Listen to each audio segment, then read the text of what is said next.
Welcome into the PFF NFL Daily. Today discussing which team is going to have the best defense in 2022. So let's get into it, Sam. Let's predict who is going to have the best defense this year by whatever metric you want to use. Okay. I got a few contenders. I have three teams that are in the NFC and one team in the AFC. We've talked about them a lot so far this offseason, but let's start off with the Green Bay Packers, because a lot of the discussion this offseason has been the Packers might have the best defense that Aaron Rodgers has ever played with. It might be the best unit that's been opposite him through his entire time in Green Bay. And I think there's something to it.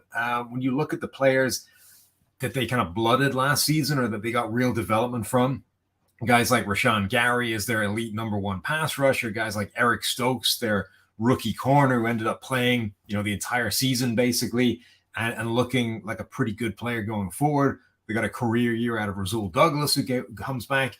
And of course, they get guys like Jair Alexander back, who was maybe the best, corner in the NFL the season before, the last time we saw him. So I think Green Bay might have the best secondary in the NFL. They've got an elite pass rusher in Gary. They added players, Devontae Wyatt, up front to that defensive line that already had Kenny Clark. That defense could absolutely be legit. Yeah, I think this really might be the best defense that Rodgers has had, especially since 2010. You laid out all of the players that they have. When I'm looking at a team, I generally start on the back end and look at defensive backs, and I think they're rolling three deep, potentially at cornerback, especially if Rasul Douglas does replicate last year's season. So I like the Packers as a team very much in the mix. I'll throw out a team, which I'm sure you must have the Rams on your list, right? Nope. No Rams on the list? No. How are you such a Rams hater? The defending Super Bowl champions. Last year they were 8th in EPA per play allowed, and the year before they were number 1. So they absolutely could be very much back in the mix to have the best defense in the league. Of course, it all starts with Aaron Donald, Jalen Ramsey. When we talk about teams that have the most valuable non-quarterbacks using PFF WAR, that's it. Aaron Donald, Jalen Ramsey, two of the three most valuable non-quarterbacks in the league last year. Then they had Bobby Wagner to the middle. So, yes, you're losing Von Miller, who they had down the stretch, but they have never had a linebacker in recent Rams history quite like Bobby Wagner. Even as he gets older, I think this defense is going to be just as good as it's been in recent years, and they've got the star power to be the best defense in the league.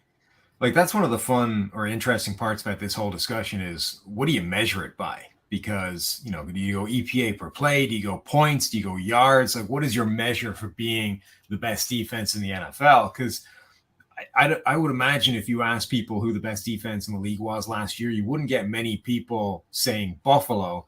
And yet the Bills had the number one defense in the NFL in terms of EPA per play, expected points added per play, kind of the nerds measure of who was the best, right? So the Bills defense was technically the best defense in the league last year, and they added real players to defense this offseason. They bring in defensive linemen and try and shore up the run defense a little bit, guys like Tim Settle on the interior. They bring in Von Miller, obviously was the big splash play that they made in free agency, and also Kaiir Elam, the cornerback, who has a chance to step in and upgrade the number 2 corner spot opposite Tre'Davious White and replace Levi Wallace and maybe give them a better player there than they've had the last couple of years. So the Bills, maybe if you use a different measure, they wouldn't be your number 1 defense, but they were a good defense last year, and they've added reinforcements to multiple different spots. And that's not even thinking about the idea that guys like, Gregory Rousseau, their top pick from a year ago, takes a significant step forward in his second season. So I think EPA per play, expected points added, is a very good measure of play. But even when you use it, and yeah, the Bills were number 1 in the regular season, number 2 if you include the playoffs, because that Chiefs game was rough. You do have to remember that the Bills played against the Patriots in the crazy windstorm where they only had to face 3 passes. They played the Houston Texans and Davis Mills in a rainstorm. I do think that the elements matter quite a bit when you're evaluating both quarterback play but also defenses. So maybe the Bills were aided a little bit in that regard, which brings me to the Saints, because the Saints were number 1 in EPA per play when you do include the playoffs. Of course, they weren't in the playoffs. We mentioned on the main PFF NFL podcast as we previewed the South divisions, the Saints have that defense that under Dennis Allen can just play lockdown in any given week, sometimes against the Bucs. Marshawn Lattimore has number one cornerback potential and just production over the last couple of years. Paulson Adebo opposite him at corner. They get the big, long defensive ends. You got Marcus Davenport and Cameron Jordan, a solid linebacking core. Tyrann Mathieu comes in to that secondary. So the Saints putting up that production last year in a dome, I think, is the really impressive part. So the Saints are an underrated defense, and they're going to look different types of players, but still same quality of players as they had a year ago. Yeah, the Saints were one of the 4 teams I had written down. They're another Nice. team where I think the performance of maybe their number 2 corner could be huge. Paulson Adebo looks like he's going to be the guy opposite Marshawn Lattimore, and Paulson Adebo has been one of the guys we talked yesterday about training camp hype and who's getting all the buzz. Paulson Adebo is getting a ton of training camp buzz. We didn't cover him on that show, but if he's able to step up and be like a true impact starting caliber corner, obviously Lattimore is the guy that's still going to get the number 1 treatment and get the toughest assignments, which makes Debo's responsibility and job a little bit easier. And if he's able to be like a true starting caliber corner, that makes a defense so difficult to stop. When you've got 2 guys that are high level cornerbacks and top tier coverage players, in addition to the coverage guys they have at safety and, in the slot as well, that's such a group that makes passing against them extremely difficult. Then you factor in what that does to the pass rush up front, which is already good in its own right. You're right. The Saints absolutely have the pieces in place for this to be a very good defense, top to bottom. All right, who's your other team that you have on your list here, Sam? The other team I had on my list is the Philadelphia Eagles, and they're the one that probably takes the most kind of projection relative to a year ago. But I think there's logic there. I think there's reasons to think that this might happen. And when you consider, look, the Georgia Bulldogs last season had maybe the greatest defense in college football history.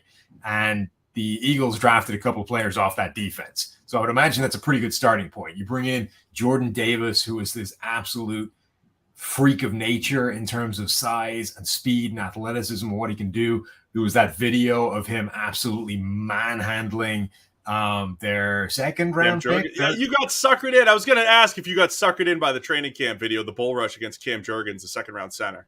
Well, forget that video. The point is, it's just showing that he's still able to do that in the NFL, in addition to being able to do it in college. Like, he has that ability that makes him impossible to block, right? And that, I think, is the bottom line with Jordan Davis, is that even 300-pound, high-level offensive lineman cannot stop that guy. Like, Jurgens threw on the anchors 3 or 4 times and then still couldn't do anything. Just went back and back and back.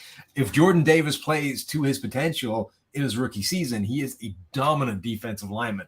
I still have high hopes for Nakobe Dean, given he was the best graded player on that Georgia defense. If he gets into the starting lineup, if he's, if the stuff you've heard about him in terms of how sharp he is mentally, that'll let him kind of shortcut the growing pains that off-the-ball linebackers tend to get these days. And then really underrated addition, they snagged James Bradbury for, just money, like almost nothing when the Giants had to cut him for salary cap reasons. The Eagles bring him in, and again, 2 high-level corners. All of a sudden you have Darius Slay and James Bradbury in a secondary. And again, that's making a defense very difficult to beat.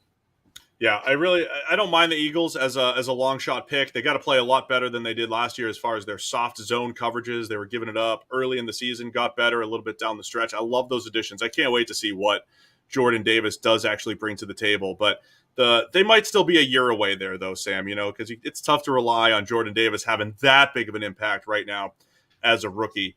For whatever reason, the 49ers are getting a ton of hype. I'm not ready to completely buy in, but I know 49ers fans have been hearing the reports from camp, and this defense looks legit.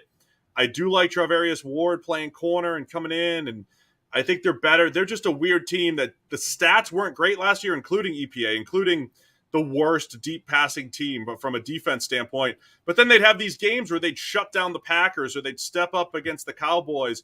It could be one of those years where some of those small sample size games get extended out and the Niners take a big step forward this year. Maybe not the best, but just a team to watch as another sleeper since you added the Eagles to the mix here. Yeah, I mean, I think there's talent there in the 49. I know Richard Sherman has been talking up their group of cornerbacks a lot over the course of the offseason. So they're another team with some pieces in place for them to be a good defense, but they'd be a little outside of those top favorites, I guess, in my eyes. All right, final pick. Who's your? Do you have one team you just want to make a prediction?